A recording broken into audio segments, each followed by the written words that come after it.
T'est-il déjà arrivé de sortir avec quelqu'un où tout semblait bien se passer, la connexion était évidente, et soudain, le silence, plus de messages, plus d'appels, aucune explication, comme si la terre l'avait avalé. Puis, au moment où tu commençais enfin à l'oublier, il réapparaît avec un simple « salut », comme si rien ne s'était passé.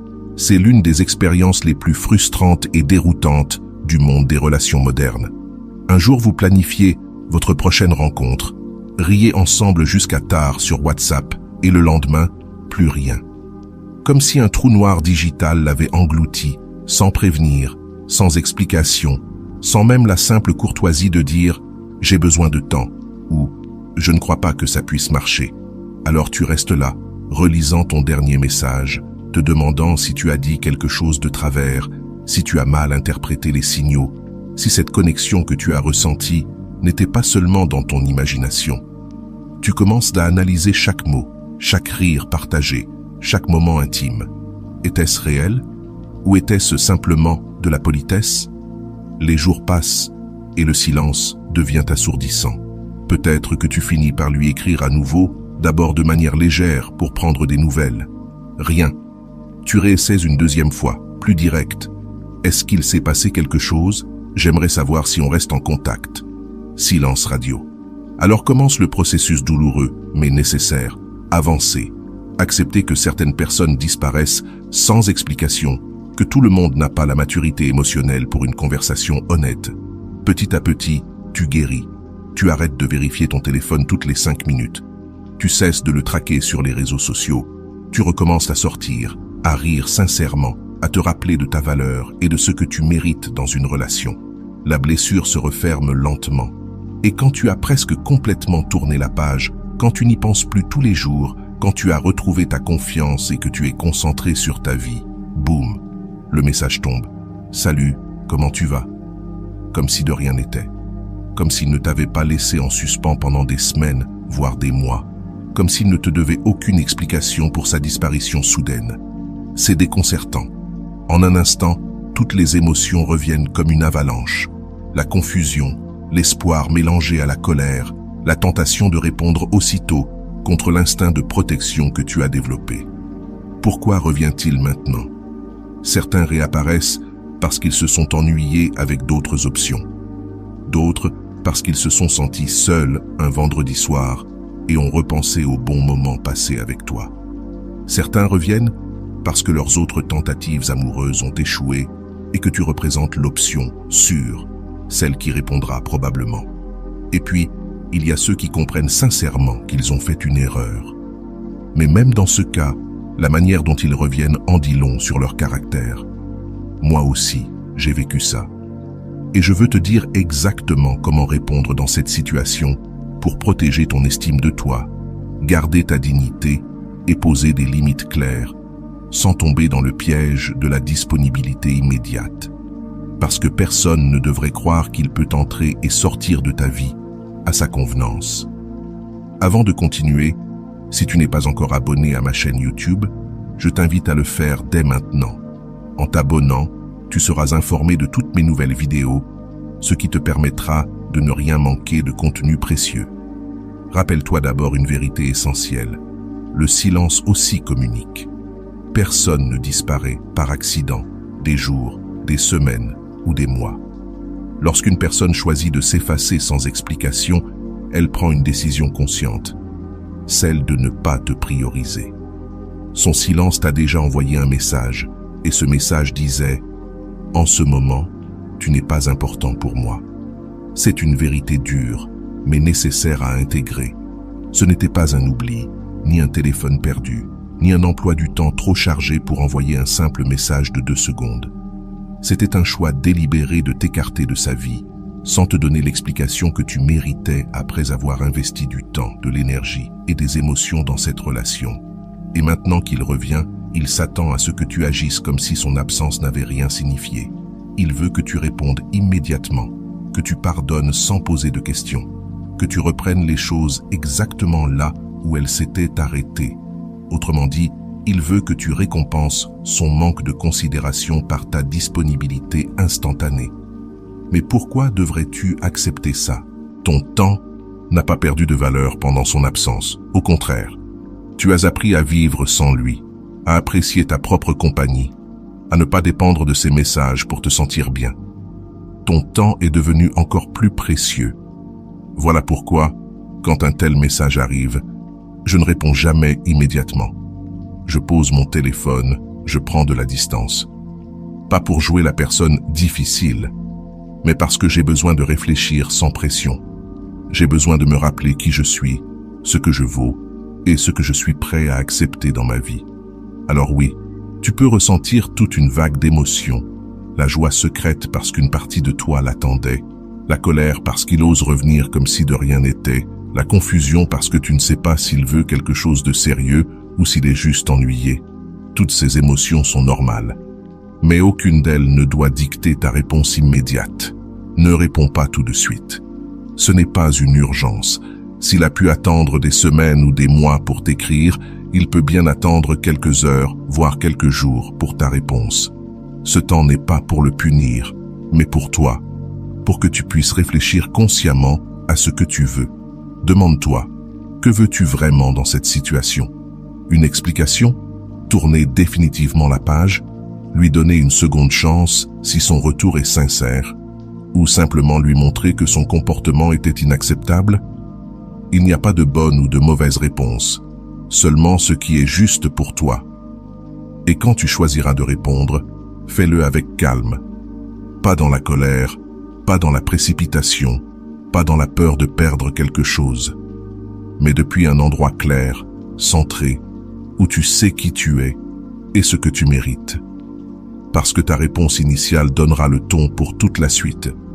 Si tu réponds avec enthousiasme immédiat, tu lui envoies le message que son comportement était acceptable.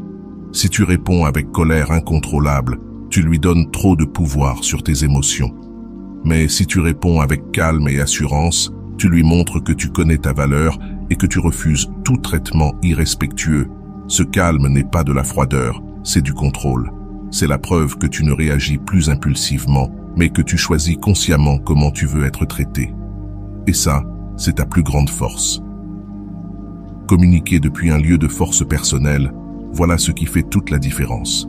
Pas depuis le besoin, pas depuis le manque. Rappelle-toi qu'en ce moment, c'est toi qui as tout le pouvoir. C'est lui qui a besoin de quelque chose de toi, ton attention, ton pardon, ton temps, ton énergie émotionnelle. Toi, tu n'as besoin de rien de lui. Tu as déjà prouvé que tu peux vivre parfaitement bien sans lui, durant tout le temps où il a disparu. C'est cette position de force que tu dois maintenir tout au long de l'interaction. Ton estime ne fluctue pas en fonction de qui reste ou quitte ta vie. Tu as de la valeur par qui tu es, par ce que tu apportes au monde, par tes qualités uniques, par ta capacité à aimer et à être aimé. Le fait que quelqu'un n'ait pas su voir ou apprécier ce que tu vaux en dit beaucoup plus sur ses limites que sur les tiennes. La première réponse que tu donnes marque le ton de toute la conversation. Mais plus encore, elle marque la façon dont tu te vois toi-même dans cette situation. Te vois-tu comme quelqu'un de désespéré qui accepte la moindre miette d'attention, ou comme une personne complète, précieuse et digne de respect, qui a des standards clairs sur la manière dont elle mérite d'être traitée?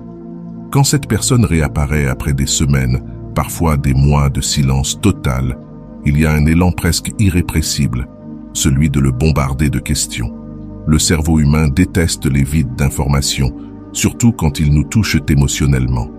Alors on veut des réponses, on veut comprendre, on veut savoir ce qui s'est passé, pourquoi il a disparu, si on a fait quelque chose de mal, s'il a pensé à nous pendant tout ce temps.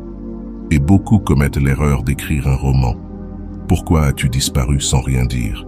Est-ce que tu vas bien? Est-ce que j'ai fait quelque chose qui t'a blessé? Il t'est arrivé quelque chose? Je me suis inquiété. Mais c'est la pire chose à faire. Quand tu balances une avalanche de questions à quelqu'un qui vient de te ghoster, tu envoies plusieurs messages très clairs, même si tu ne t'en rends pas compte. D'abord, tu lui dis que son silence t'a profondément affecté et que tu as pensé à lui tout ce temps. Tu lui montres que son absence a eu un impact majeur sur ta vie émotionnelle, ce qu'il voulait peut-être éviter justement. Ensuite, tu montres que tu es en demande, avide de réponses. Et dès que quelqu'un sent que tu as besoin de quelque chose de lui, il a automatiquement du pouvoir sur toi. Il peut alors choisir de te répondre ou pas, te donner des demi-vérités, mentir, manipuler la version des faits à son avantage. Et surtout, il comprend que tu es en train de lui demander une faveur. Parce qu'exiger des explications, c'est exactement ça. C'est lui demander d'investir du temps et de l'énergie émotionnelle pour combler ton besoin de compréhension. Or, il a déjà démontré qu'il n'était pas disposé à investir quoi que ce soit en toi, puisqu'il a disparu sans prévenir. Alors pourquoi serait-il prêt à le faire maintenant? Ne m'en dis jamais de raison. Grave cette phrase dans ton esprit. Chaque fois que tu ressens l'envie de demander « pourquoi ?», rappelle-toi que quémander des explications, c'est quémander de la charité émotionnelle. Et la vérité, aussi dure soit-elle, c'est que les explications forcées sont rarement sincères.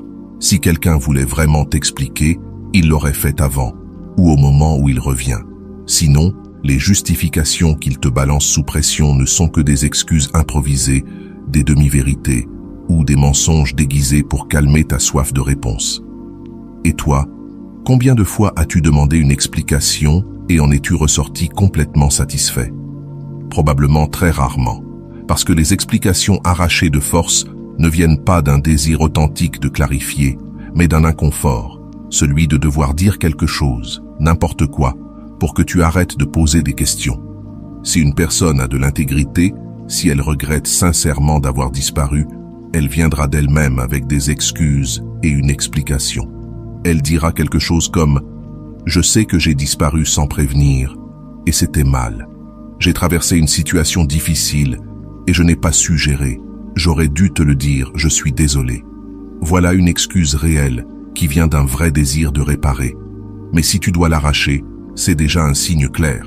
Cette personne n'a ni la maturité émotionnelle, ni l'intégrité nécessaire pour assumer ses actes. Ton rôle, ce n'est pas de courir après la vérité, c'est de protéger ta paix. Ton bien-être émotionnel n'a pas à dépendre d'une explication. Ta sérénité n'exige pas que toutes tes histoires aient un point final propre et satisfaisant. Certaines personnes sortiront de ta vie sans rien dire, et c'est très bien ainsi. Ne joue pas au détective émotionnel. Ton énergie, ton temps, ta santé mentale valent bien plus que ça. Et courir après des explications, c'est l'exact opposé de protéger ta paix. C'est comme gratter une plaie qui cicatrise ou boire du poison en espérant que l'autre en souffre. Quand tu refuses de demander des explications, il se passe quelque chose de puissant. Tu gardes ta dignité intacte. Tu restes à égalité, voire en position de force, parce que tu prouves que ton estime ne dépend pas de la validation des autres. Et paradoxalement, très souvent, c'est quand tu n'exiges rien que les explications finissent par arriver toutes seules, parce qu'un silence bien tenu crée un vide que l'autre ressent le besoin de combler. Mais même si tu n'obtiens jamais d'explication, est-ce que ça change vraiment quelque chose? Non, parce qu'au bout du compte, la seule vérité qui compte, c'est qu'il a choisi de disparaître sans même te donner la décence d'un mot. Et ça, c'est tout ce que tu as besoin de savoir. Ne te justifie pas non plus. Quand il revient, il peut être tentant d'expliquer ce que tu as fait pendant son absence, comme si tu devais prouver que tu as bien vécu sans lui. Mais pourquoi lui devrais-tu un rapport? Tu ne lui dois rien. Pas d'explication sur ton temps. Pas de compte sur ton état émotionnel. Il a perdu ce privilège le jour où il est parti sans prévenir. Tiens-toi ferme dans ton respect, dans ta dignité. Ne quémande pas des réponses qui ne t'apporteront de toute façon aucune satisfaction. Rappelle-toi, une personne qui se soucie vraiment de toi viendra avec ses excuses et ses explications sans que tu aies besoin de les demander. Sinon, cela te dit tout ce que tu dois savoir sur ses véritables intentions et sur sa maturité. Et après avoir compris tout cela, il reste une étape essentielle, ta réponse. Car ta réponse va poser le cadre de toute interaction future et elle va surtout montrer le niveau de respect que tu exiges pour toi-même. Ma réponse préférée est simple, directe et puissante. Bonjour.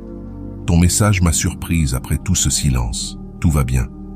Une phrase courte, mais chaque mot est choisi avec soin pour envoyer un message clair. Simultanément, on va la décortiquer mot par mot pour que tu comprennes exactement pourquoi elle est si efficace. Tu commences par un simple « bonjour ». C'est une cordialité basique. Tu n'es pas agressive, tu n'es pas hostile, mais tu n'es pas non plus exagérément chaleureuse ou émotionnellement disponible. C'est un salut neutre qui garde la porte ouverte à une conversation civilisée, sans montrer de désespoir ni d'émotion excessive. Puis vient. Ton message m'a surpris. Voilà le génie de cette phrase. Tu reconnais que tu as reçu son message, tu ne l'ignores pas, mais en même temps tu fais comprendre que tu ne l'attendais pas. Le mot « surpris » est parfait. Il est honnête sans être dramatique. Tu ne dis pas « ça m'a blessé », « ça m'a troublé » ou « ça m'a mise en colère ». Toutes ces phrases qui lui donneraient trop d'informations sur ton état émotionnel. Surpris reste neutre, mais il fait passer le message. Son retour n'était pas attendu avec impatience. Et ensuite, après tant de silence, c'est la partie la plus puissante de toute la phrase. Tu mets son comportement sur la table. Pas de drame, pas d'accusation, juste la vérité, claire et directe. Tu ne dis pas « après que tu m'as ghosté » ou « après que tu as disparu comme un lâche ». Non, tu énonces les faits. Il y a eu du silence, beaucoup de silence, et tu l'as remarqué. Enfin, tu termines avec une question ouverte. Tu lui donnes l'occasion de s'expliquer s'il en a envie, mais tu ne le pousses pas. Tu ne demandes pas une justification précise, tu crées simplement un espace où il peut assumer ses responsabilités, s'il a la maturité pour le faire. Ce n'est pas agressif, mais ce n'est pas non plus comme si rien ne s'était passé. Et c'est exactement ça, la clé de la stratégie. Parce que la plupart des gens tombent dans deux extrêmes quand ils se retrouvent dans cette situation. Soit ils explosent de colère et de ressentiment, soit ils font comme si le ghosting n'avait jamais existé. Premier extrême, répondre avec rage. Où étais-tu? Comment oses-tu disparaître et revenir quand ça t'arrange? Bien sûr, ta colère est compréhensible, mais ce type de réaction montre à quel point son comportement t'a blessé et que tes blessures sont encore ouvertes. Cela peut le culpabiliser, oui, mais ça peut aussi le faire fuir encore plus, car personne ne veut gérer l'intensité émotionnelle de quelqu'un qui l'a déjà blessé. Deuxième extrême, agir comme si de rien n'était. Bonjour, quel plaisir d'avoir de tes nouvelles, comment vas-tu? Là, tu normalises son comportement irrespectueux. Tu lui montres qu'il peut disparaître autant qu'il veut, quand il veut, et qu'il te retrouvera toujours les bras ouverts.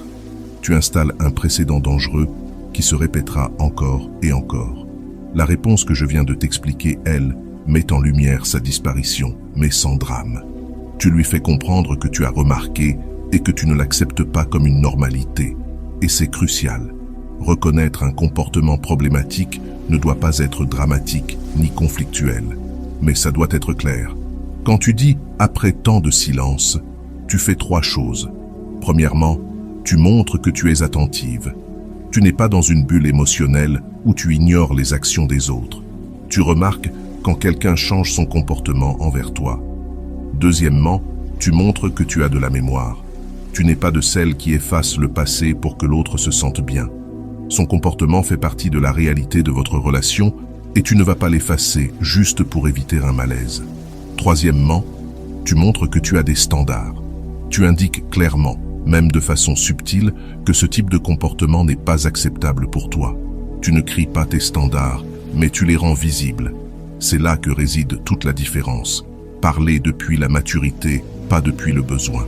Quand tu parles depuis le besoin, ça sonne comme « S'il te plaît, explique-moi ce qui s'est passé. J'ai besoin de comprendre pour avancer. Je n'ai pas dormi en pensant à ce que j'ai pu faire de mal. » Ça, c'est de la dépendance émotionnelle, et ça montre que ton estime dépend encore de la validation extérieure. Parler depuis la maturité, c'est ce que fait ta réponse suggérée. Tu reconnais la réalité, tu gardes la porte ouverte à la discussion, mais tu ne supplies pas. Tu montres que tu es une personne complète, capable de gérer n'importe quelle réponse, y compris l'absence de réponse. La maturité émotionnelle, c'est ça. Rester centré sur ta propre valeur au lieu de la chercher chez l'autre. Ta réponse dit « Je suis une personne précieuse qui mérite respect et communication honnête. Si tu peux m'offrir ça, parfait. Si tu ne peux pas, je peux aussi vivre avec, parce que mon bien-être ne dépend pas de ton comportement. » Et cette réponse est brillante, parce qu'elle renvoie toute la balle dans son camp. À lui de décider. Il peut ignorer et continuer comme si de rien n'était, ce qui te révèle sa vraie nature. Il peut donner une excuse superficielle, « j'étais occupé », ou il peut donner une vraie explication et assumer ses responsabilités. Quelle que soit sa réponse, tu auras déjà établi une chose. Tu n'acceptes pas les comportements irrespectueux et tu refuses de faire semblant que les problèmes n'existent pas. Tu poses ta dignité dès le premier échange et ça change tout le ton de la relation. La beauté de cette approche, c'est que tu gardes ton intégrité, peu importe sa réaction. S'il vient avec une excuse sincère et une vraie explication, parfait. S'il ne dit rien, tu sais à quoi t'en tenir. Dans tous les cas, tu restes digne, forte et claire. Tu as créé l'espace pour que les choses arrivent, sans paraître désespéré de recevoir cette attention. Si la personne ne le fait pas, tu as démontré ta valeur et tu peux soit continuer la conversation, soit la terminer en sachant que tu as agi avec classe et dignité. Rappelle-toi, le but n'est pas de le punir ni de le faire culpabiliser. Le véritable objectif est de communiquer ton estime de toi et de poser le standard de respect que tu attends dans tes relations. Et cela ne peut venir que d'un lieu de force intérieure, jamais d'un manque émotionnel. Voici la partie la plus révélatrice. Sa réaction te dira absolument tout. S'il s'excuse et donne une raison cohérente, à toi de décider s'il mérite une nouvelle chance. Mais s'il minimise ce qui s'est passé ou agit comme si rien n'avait eu lieu, c'est une preuve claire de désintérêt ou de manipulation émotionnelle. C'est à ce moment-là que tu dois mettre tes limites. Personnellement, je préfère des personnes capables de communiquer. Si le silence est leur façon de résoudre les choses, alors ce n'est pas ce que je recherche. Et ce n'est pas de la vengeance, c'est de l'amour-propre. Un silence prolongé sans explication est déjà un message en soi. Il dit que ta présence n'a pas été une priorité. Si tu laisses quelqu'un disparaître et réapparaître à sa guise, tu lui apprends que ta vie est un lieu où il peut entrer et sortir sans conséquence. Mais ça, ce n'est pas de l'amour, c'est de la dépendance émotionnelle. Souviens-toi de ceci, la bonne personne ne te laisse pas en vue pendant des jours pour ensuite revenir comme si de rien n'était. Si elle revient, réponds avec calme, mets le sujet sur la table et observe s'il y a un réel intérêt. Si ce n'est pas le cas, sois reconnaissante de cette clarté et avance. Et si tu veux plus d'outils pour poser des limites saines et renforcer ton estime de toi, abonne-toi à la chaîne et partage cette vidéo avec quelqu'un qui a besoin de l'entendre aujourd'hui.